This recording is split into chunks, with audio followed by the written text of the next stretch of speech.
GA Talks welcome to Reverend Cody Nielson.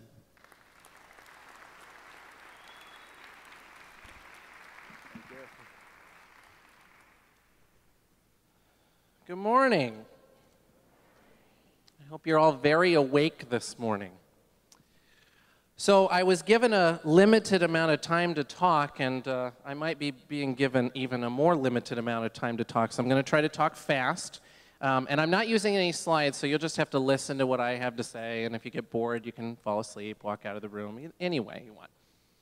But in 1998, an event took place just up the road at Wellesley College that changed the face of higher education for the long term. An event called the Educationist Transformation Project, an Educationist Transformation Conference at Wellesley College, started by Peter Lawrence and Victor Kazanzian, who just left Wellesley's position as Dean of the Religious Life Center at Wellesley, changed the face and promoted and created for the first time in almost 30 years dynamic information about how higher education and religion were merging together. The project brought together hundreds of people from across the country, people like Parker Palmer, people like Sharon Parks, college and university presidents, chaplains, students, and what happened is that these people descended upon Wellesley, and the most important thing that they said was, we had no idea so many people were interested in this topic. 1,000 people who gathered together and launched a movement that we're still seeing ramifications from today. That conversation in 1998, along with the events of 9/11, 3 years later, have launched organizations like the College and Character, the Journal of College and Character, which higher education utilizes as the primary focus of how student affairs interacts and intersects around character development. Almost half of the journal articles that have been produced over the last 12 years in this student affairs related journal have been related to religion and spirituality on campus. Soon after, Penn State University would build the largest multi-faith center in the country, a 60,000 square foot multi-faith center known as the Pascagoula Center for Spirituality and Ethics. Some people know about this. Two researchers from UCLA named Helen and Sandy Aston, who are famously known in student affairs realms, launched in 2005 the UCLA Study for Spirituality in Higher Education. That study you can read all about in a book called Cultivating the Spirit, which was published in 2010. It was a 6-year study that was a longitudinal-based study that was funded by the Templeton Foundation and produced the largest known research to date on how spirituality and religion are intersecting on the university campus. 300,000 different participants through an extension of one of the largest surveys that higher education produces in the country, was able to give some very serious information. Hear these things and think about it as a higher educator. On college campuses where spirituality was incorporated into the co-curricular, where it was healthfully expressed, there was a 400% decrease in mental health issues among students practicing religion and spirituality. There were higher than normal academic achievements among students, so grade went up, and also academics, sorry, I'm missing a word here. Compassion among students also went up. So it was a qualifier. It was an ability for the study to show how through these intersections of relationships and where spirituality was encouraged by the administration, students started to have better relationships with one another. And finally, admissions went up on college campuses where spirituality was encouraged as part of the admissions process and where students knew from the beginning that their spirituality would be encouraged on campus. So we continue that onward, and in 2012, two researchers at Messiah College in Pennsylvania, Rhonda and Jacob Jacobson, wrote a book called No Longer Invisible: Religion in Higher Education. And I would tell you that this is a book worth reading because in the book, they take all of the research and all the data, and they bring it together and they say, this is how religion on the college campus plays the major part. So there are 6 sites of engagement that they would argue are the places where religious and spiritual groups on campus can bring about things that the university is struggling with. Things like religious literacy, interfaith etiquette, framing knowledge, civic engagement, which has struggled mightily in the past years per capita on college campuses, convictions, and finally, character and vocation. Now, why does this mean anything to UUs? Because I will tell you that after I read all this research and found out about this, 2 years ago, I started and wrote a research grant to an organization called the Louisville Foundation. The Louisville Foundation and I went back and forth and finally produced and gave me the money to do a study called Multi-Faith in the Public University. Now, how many college students are there in the United States today? This is not a rhetorical question. Give me some thoughts. How many do you think are in college today? 3 million. Anybody else? 10 million. Anybody else? What?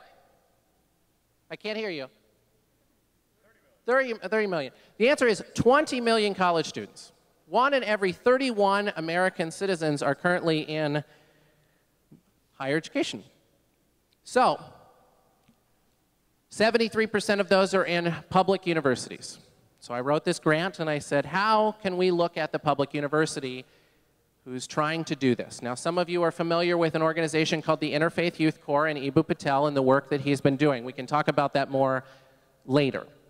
But when I engaged the public university realm, I started looking for where and how religion and spirituality were intersecting on the environment where 73% of all the students are.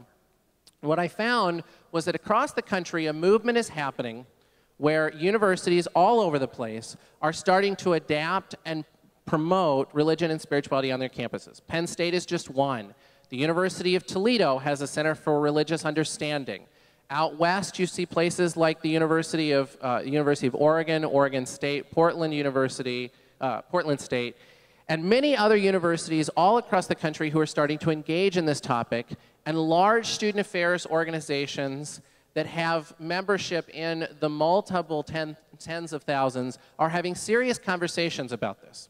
Now, what they're having conversations about are often first and foremost, how do we deal with the separation of church and state? But the problem is that from the start, they're missing the point. If you were to look at the First Amendment, if you were to look at the Constitution, you will find there is no such thing as a separation of church and state. For those of you that are out there in our social studies teachers, you will know that the First Amendment says that you cannot establish religion, so you can't have one dominant religion, which of course often ends up being Christianity, just by the fact that we're on a Christian calendar. And secondly, you cannot prevent the free exercise thereof. Because of this, and especially because of the lack of being able to prevent the free exercise thereof, universities are starting to have to challenge their policies about how they have related to religious groups on college campuses. And students, all of which seem to be moving toward the spiritual but not religious, as we all know, are looking for places and are seeking out communities that are different from what they've already been offered on college campuses.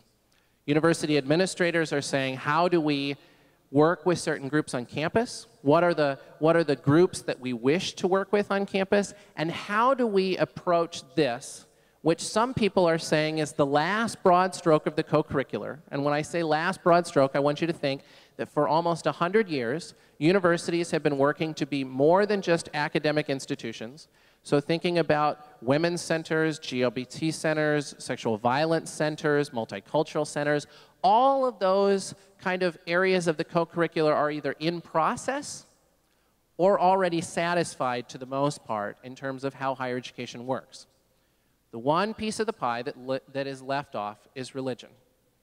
And it's mostly because religion has been seen not just from a separation of church and state, but also because of its aggressive nature, or at least certain groups that are often aggressive in nature toward the university. So, as UUs, and as a progressive organization, and as a progressive group, the reality is that there is real opportunity to engage that sector, and real opportunity for us to be answering the question of where all the young adults are by responding and saying, let's invest ourselves in the most transformative moment in these students' lives up until this point, which is often college. Because all the framing stories that we hear from students often start to be embedded to them when they go off to college. And if there's 20 million students, well, I think that's a worthy investment. So I ask you, and I ask you to consider that as UUs, how do you want to engage young adults? Do you want to engage young adults from a distance? Do you want to send them off to college and wait for them to come back? Do you want to have Presbyterians need to connect them with UUs? Do you need to have more Methodists up here standing on the stage? You don't. What you need is you need more campus ministries, more chaplaincies, more people engaged on the college campus. So I would encourage you to understand that higher education is changing, and that if we come into partnership, if we see ourselves as partners with this changing environment that higher education is having to meet the needs and the well-roundedness hopes of creating global citizens in higher education, reinvest yourself on the college campus. Understand yourself as part of the story that higher education is trying to promote in the world today, and bring your unique presence of being UUs to the college campus, because we greatly need more of you. And I will tell you, anybody who wants to come to the University of Minnesota and help me with that 80,000 person campus would be very welcome. So we can talk more questions later, but thank you very much.